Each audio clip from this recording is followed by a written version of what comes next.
About numbers, as Andrew has, our industry has reduced emissions by nearly 30% since 2005 already, which is more than any other industrial sector across our country. And we're on track to deliver an additional 30% by 2030, all the while providing Canadians with reliable and cost-effective power.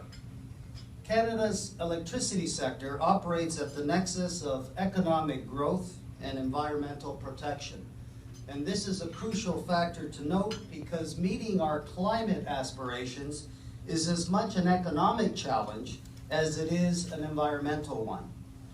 Our industry is uniquely positioned to further deepen reductions through the electrification of higher emitting sectors like transportation, space heating, and industrial processes. However, we must also recognize that the volume and the speed of the proposed regulations could pose important challenges in different regions of our country. While the obligation of governments is to provide a long-term, stable, and predictable policy framework, they also need to build in flexibility so as to accommodate regional economic and market differences. We must also have a clear-eyed national conversation about the costs of our climate actions, including the cost of inaction, and to do so at the front end of the journey.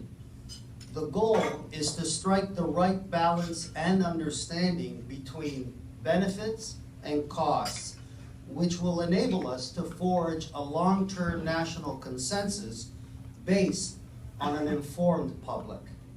Today, with the release of our discussion paper and this expert panel before us, CA is hoping to make a helpful contribution to that conversation. Our climate strategy is a public-private partnership, and we each have obligations to uphold. In this regard, and as our industry continues to shrink its carbon footprint, I would propose that governments focus on 5 critical areas. First, Canadian governments must help mitigate competitiveness impacts by considering and ultimately using its fiscal and regulatory tools. For example, our largest trading partner, as it withdraws from climate efforts, lower tax rates, streamlines regulatory regimes, initiates retaliatory trade actions, renegotiates NAFTA, and potentially introduces a border adjustment tax, collectively, these actions pose a risk to Canadian businesses and their competitiveness. This matter therefore requires serious attention and a stiff backbone. Second, governments must reduce regulatory barriers to clean energy projects by facilitating infrastructure renewal and modernization. All too often, our members face conflicting and lengthy approval processes which just elevate costs and uncertainty. Third, governments must bridge the innovation gap that confronts our industry. There is a current disconnect between federal government policies that prioritize innovation and then provincial and territorial regulatory decisions which routinely reject our innovative pilots aimed at deploying new technologies. Fourth, governments must support and sustain a clean energy transition in northern and remote communities. Over 70% of remote and off-grid communities in Canada today rely on diesel for their electricity needs. Moreover, their residents face energy costs 10 times the national average, which in turn stifles economic growth. Finally, governments must build and sustain a national climate and clean growth consensus founded on an ongoing public education campaign. Public confidence is indispensable if we are to win this battle.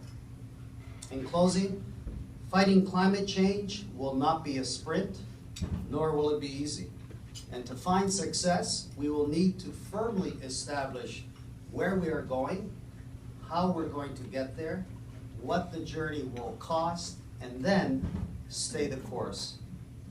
But we have undertaken nation-building projects throughout our history.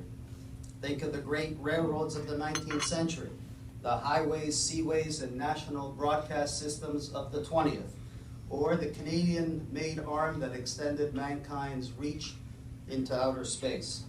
All these transformative accomplishments were made possible because Canadians knew the importance of thinking ahead, of preparing the ground for future economic prosperity. I would suggest that we are again at one of those transformative moments, a time to build something important and something enduring, and to leverage one of our strategic assets, clean electrical power, to build that brighter, cleaner, and better tomorrow for all Canadians. Thank you for your attention, and I am now happy to pass the floor over to our moderator, Susan Delacourt.